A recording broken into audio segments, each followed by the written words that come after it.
Now joining us to have an all-out conversation about this story is, of course, none other than Sports Director for San Miguel Corporation and Gilas Team Manager for the Asian Games, one and only, Coach Al Francis Chua.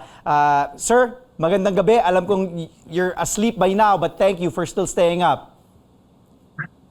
Andre, good evening. Alam mo naman basta ikaw eh. Basta CNN. Yes, sir. The best yan. Sir Al, alam kong it was a long day for you. It was a big day. And nakita nga natin kanina, kasama niyo si Coach Tim Con, you had a lot of meetings. How was your whole day, Sir Al?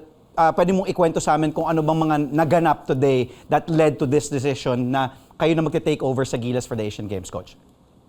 Yeah, actually nung 2 days or 3 days ago, I think that was Monday, we started talking, kaming lima, me, Commissioner Chairman Ricky, President Al, and Vice Chairman Bobby. And then I asked Boss RSA kung pwede kaming mag-meeting na lima.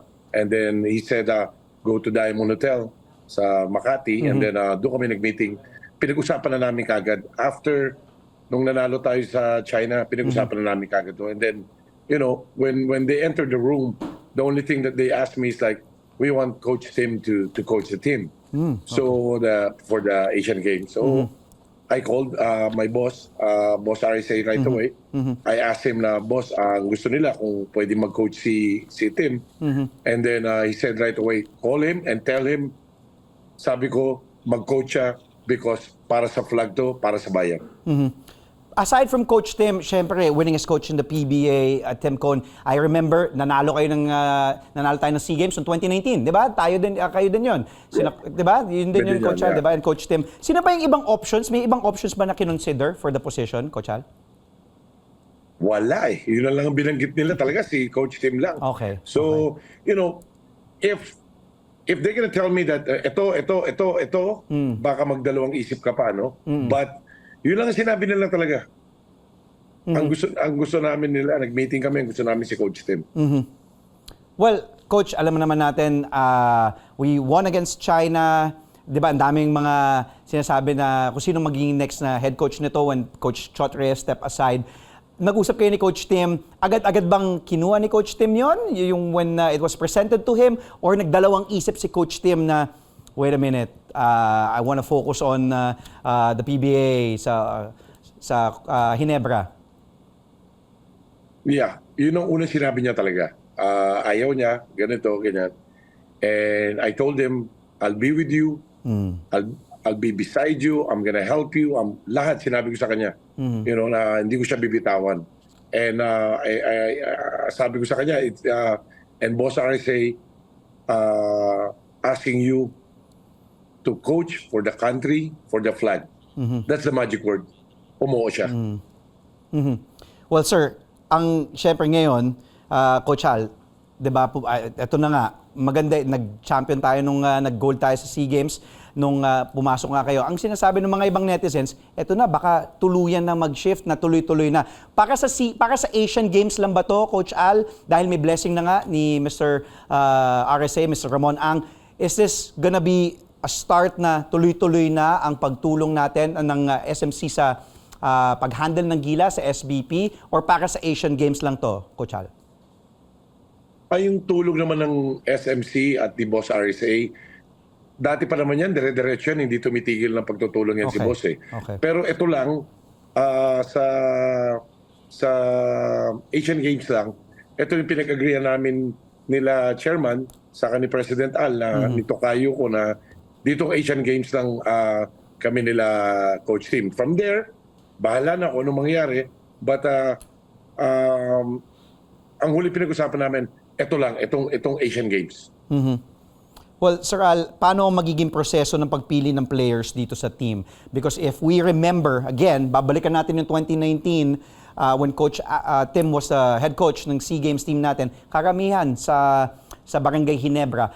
Will Coach Tim have the freedom in choosing the players? Puro ba magagaling lang sa Ginebra, sa San Miguel, sa Magnolia, or all league-wide sa PBA? And may mga nag-commit na ba na players na, syempre, yung mga iba walang pahinga, like sina Scotty Thompson, di ba, sina Japet. May mga nag-commit na ba, Coach Al, na maglalaro sa Asian Games? Yeah. Ito lahat kailangan natin sa lahat ng team. Iba yung SEA Games eh. Yung SEA Games dito ginawa sa atin sa Pilipinas, tapos lahat ng players nandito available. Actually, almost season pa ng PBA yun. Kinuha natin yung mga player na nandun lahat. Ito, after the World Cup, nag-aalisa na yung mga player eh. Nagbakasyon, nagpunta sa ganito. Because of yung long training, everybody needs a rest. Tama. To tell you frankly, Yes, Coach. when I called Scotty Thompson, si Scotty paalis na papunta Japan. Wow. So I asked him, we need you para dito sa Asian Games. Si Tim magko-coach, tapos magma-manager ako. Tinatanong ko lang kung pwede. Right away, sabi niya, sige, kakancelin niya, and then he'll play. Wow. And when I called Junmar was in Cebu. Kakadating lang that day, nakausap ko siya that afternoon. Sabi niya, sige, uuwi siya, tapos maglalaro siya. Japet at the same, ganun din, lalaro din siya. Sabi niya, hindi, sige, lalaro ako. So, and then I heard sa Talk and Text, lalaro sila Pugoy, si Newsam, lalaro si Utana.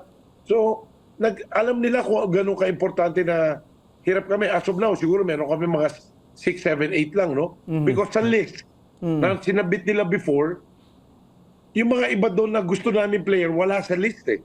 So, magre-request pa kami, makikiusap, kung pwedeng papayag ang Asian Games, no? Yung kasi mga iba naman doon, like, kasi this is gonna be a totally na different team eh. Mawawala yung mga naglalaro sa Japan, sa Korea. Yeah. Walang Clarkson, di ba? So, talagang totally different. No? Different coach, different players. So, sana lang yung mga ibang players na gusto namin ni Tim, sana lang payagan na makapaglaro kahit wala sa list. Coach Al, again, thank you for time. Ito last na. Pasensya na ulit. Alam kong sleeping time mo na to. But yung mensahe mo, Coach, dun sa mga Filipino basketball fans, I'm sure alam mo na talagang pagdating sa basketball, di ba, talagang yung mga Pilipino, kung ano na naman nasasabi, pero anong gusto mong sabihin sa lahat ng mga nanonood, mga Philippine basketball fans? Go ahead, Coach Al.